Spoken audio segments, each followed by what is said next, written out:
안녕하세요. 책약사입니다.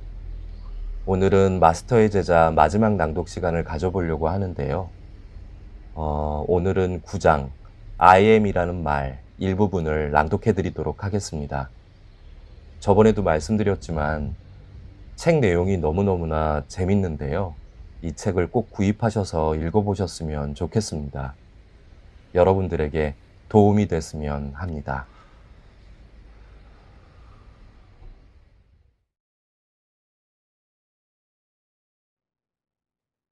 펄과 함께한 나의 배움은 그녀에게 창조의 법칙들을 배우면서 더욱더 깊어졌다.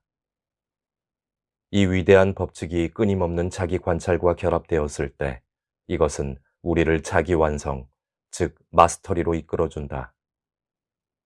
나는 펄의 집에서 열리는 정기 모임에 참석했는데 이 중 한 모임에서 그녀는 I am의 의미와 그 힘에 대해 명확한 가르침을 주었다. 그녀의 가르침에 따르면 I am이라는 이 두 단어는 사람이 무의식적인 생각과 말의 희생양이 아닌 의식적인 창조주가 되게 해준다. 다시 말해 그의 의식이 향하는 것이 무엇이든 그것을 창조계에 현현시키는 자가 되게 해준다.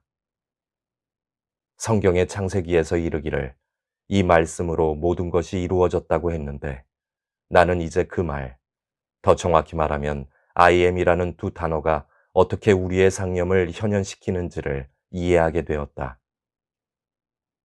펄의 거실에 앉아 있던 나는 그녀의 말을 몰입해서 듣고 있었다.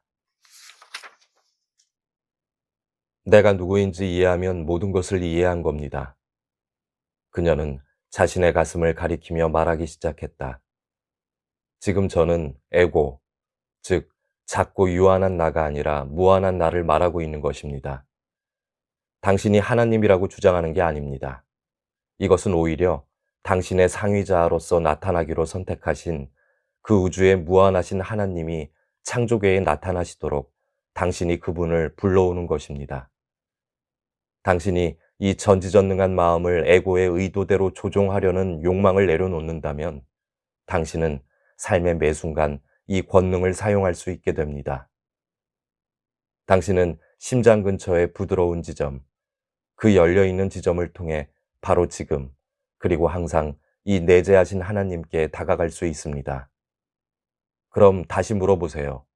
나라고 말하는 것이 누구인가요? 내가 당신은 누구입니까? 라고 물었을 때 그것에 대답하는 것은 당신의 머리일까요? 아니면 가슴일까요? 나에게 접근할 수 있는 그 지점은 어디일까요? 나는 이에 대해 생각해 본 적이 없었다. 하지만 마음속으로 나를 반복하여 말하면서 가슴속으로 깊이 빠져들어가자 그 단어가 일으키는 에너지와 의식을 느낄 수 있었다. 나는 내 존재의 중심 속으로 깊이 내려갔다. 나, 나, 나. 보이세요? 벌이 내 주위를 다시 일상적 현실로 되돌려 놓으며 말했다. 그 나가 의식의 근원입니다. 나에 대한 명상은 당신을 신적 의식의 중심으로 향하게 합니다. 그 나는 모든 것을 보고 모든 것을 아는 우주적 전시안이기도 합니다. 그 눈을 통해 바라보면 당신 역시 모든 것을 보고 모든 것을 알 수 있습니다. 당신 가슴 안에 있는 그 나는 제3의 눈으로 들어가는 출입구입니다. 이것은 우리가 가진 하나의 내적인 눈이며 당신의 육체적인 두 눈은 이 눈이 외적으로 현현한 것입니다. 이 세 번째 눈에 대한 집중을 통해 과거와 미래를 볼 수 있는 위대한 예언자가 될 수 있고 모든 현실에 접근할 수 있는 무시간의 차원을 여행할 수도 있습니다. 그대의 눈이 하나가 되면 그대의 온몸은 빛으로 가득 채워질 것이다.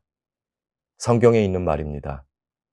예수께서 언급하신 하나의 눈은 세상에 나온 모든 사람들을 밝게 비추는 빛, 즉 내재한 신적 태양의 빛과 같은 눈입니다. 그렇습니다. 당신 역시 하나님의 태양이요 하나님의 아들입니다. 예수께서는 이렇게 말씀하셨습니다. 너희의 율법서를 보면 하나님께서 내가 너희를 신이라 불렀다 하신 기록이 있지 않느냐. 그럼 I am은 뭐죠? 내가 펄에게 물었다. 왜 단순히 나에 대해 명상하지 않는 건가요? I am은 그리스도, 즉 형상과 행동으로 나타나신 하나님을 의미하기 때문입니다. 펄이 대답했다.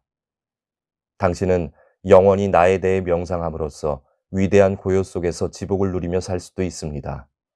하지만 당신이 나는 하나님이다 라고 말하자마자 당신은 창조계로 나오게 되고 의식 안에서 행위자가 됩니다. 당신은 창조를 시작합니다. I am을 사용하면 당신이 집중하고 있는 대상을 당신 의식의 힘으로 창조계 속에 나타내게 됩니다. 그리고 이 의식의 집중, 즉 활동하는 신의식은 늘 창조를 하고 있습니다. 당신은 속세에서 벗어나 동굴로 들어가 살 수도 있습니다. 인도의 많은 이들이 위대한 고요 속에 빠져 은둔 생활을 하듯이 말이죠. 하지만 그렇게 한다면 외적인 창조 활동은 멈추고 당신의 의식 안에서 인간 세상은 용해되어 사라집니다. 그리하여 당신은 자신만의 영적인 피난처 안에서 안전하겠지만 당신 주위의 인류는 여전히 혼란과 혼돈 속에 빠져들어 있을 것입니다. 대사의 길은 운둔하는 데 있는 것이 아니라 모든 위대한 보디사트바들이 그랬던 것처럼 다른 이들의 해방을 돕기 위해 이원적 세계 안에 있기를 선택하고 인류와 함께 나아가는 데 있는 것입니다. 의식의 집중이 창조의 열쇠입니다. 당신은 당신이 관심을 집중하는 그것 그대로 존재하게 됩니다. 당신의 말은 당신의 의식이 어디에 집중되어야 하는지 가이드해주며 그렇게 집중된 의식은 그것이 창조계 안에서 현현되도록 이끕니다.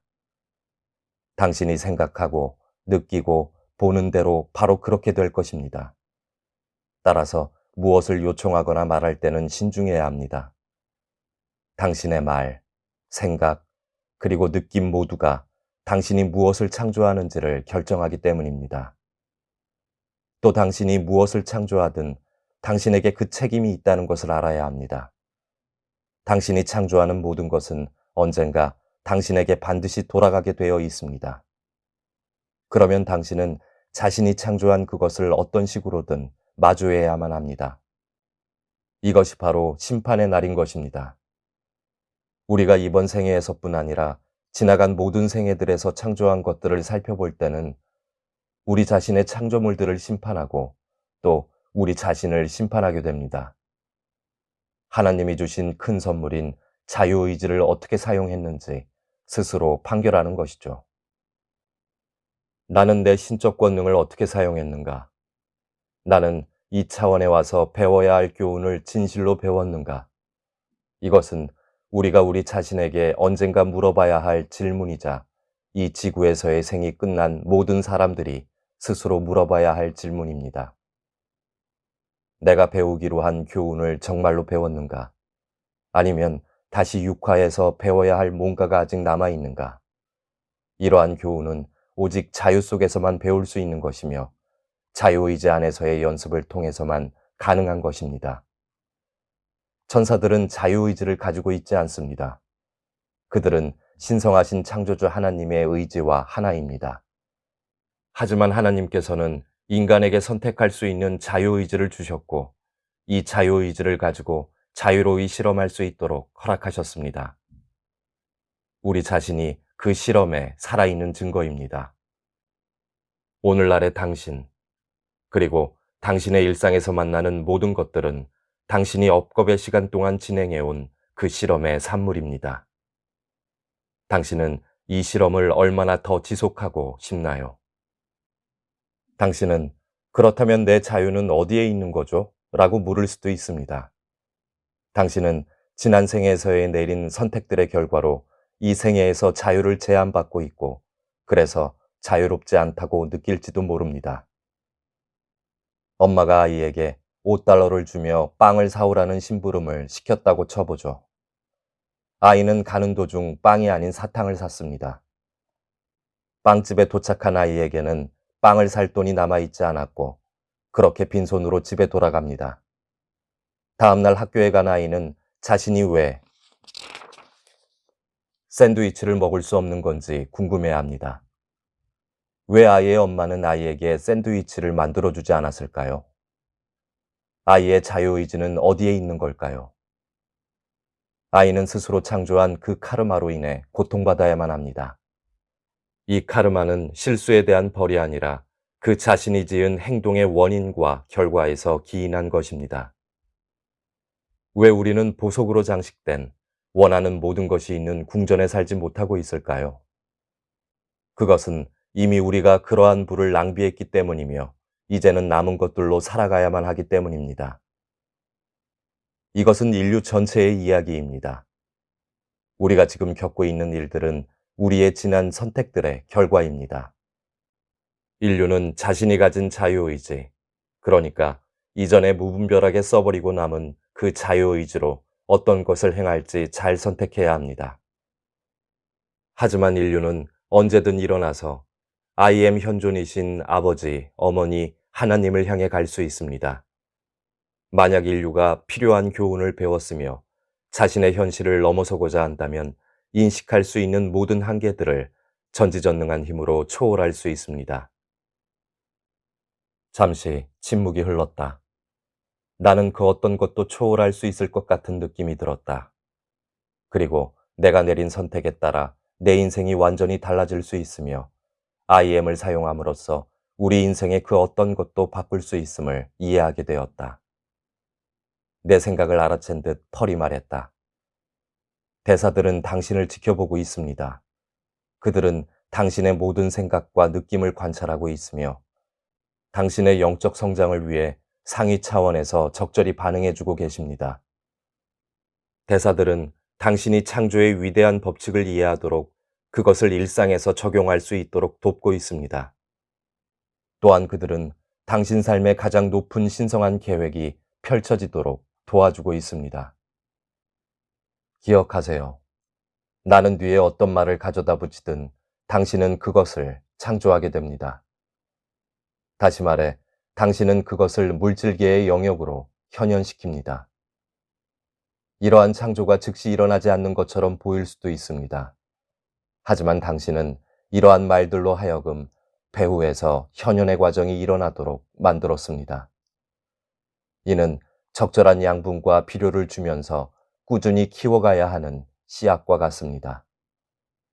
아기를 창조하는 데만도 9개월이 걸립니다. 그러니 당신이 원하는 것이 즉시 나타나지 않는다고 해서 좌절하지 마세요. 창조는 당신이 얼마나 명확하고 흔들림 없이 자신의 집중력을 유지할 수 있느냐, 그리고 지혜를 통해 당신의 선언과 반대로 작용하는 습관적인 생각, 느낌, 말들을 얼마나 잘 분별해내는가에 달려 있습니다. 나는 어떤 조건이나 상황을 창조하기를 원하는 선언을 하고 바로 다음 순간 어차피 그 일은 일어나지 않을 거야 라고 말하는 이들을 수없이 봐왔습니다. 그 일은 당연히 일어나지 않습니다. 그들의 의심이 그 선언을 취소했으니 말입니다. 어떤 이들은 자신이 창조하려는 것을 모든 것에 회의적이고 부정적인 어떤 친구에게 말하고는 그 사람의 부정적인 반응에 도리어 자기 자신을 의심하기 시작합니다. 의심이라는 것은 강한 전염성이 있으며 모든 긍정적인 의도를 무효화시키는 힘이 있습니다. 어떤 것을 창조계에 현현시키기 위해서는 창조에 들어가는 에너지가 그것을 되돌리려는 에너지보다 더 커야 합니다.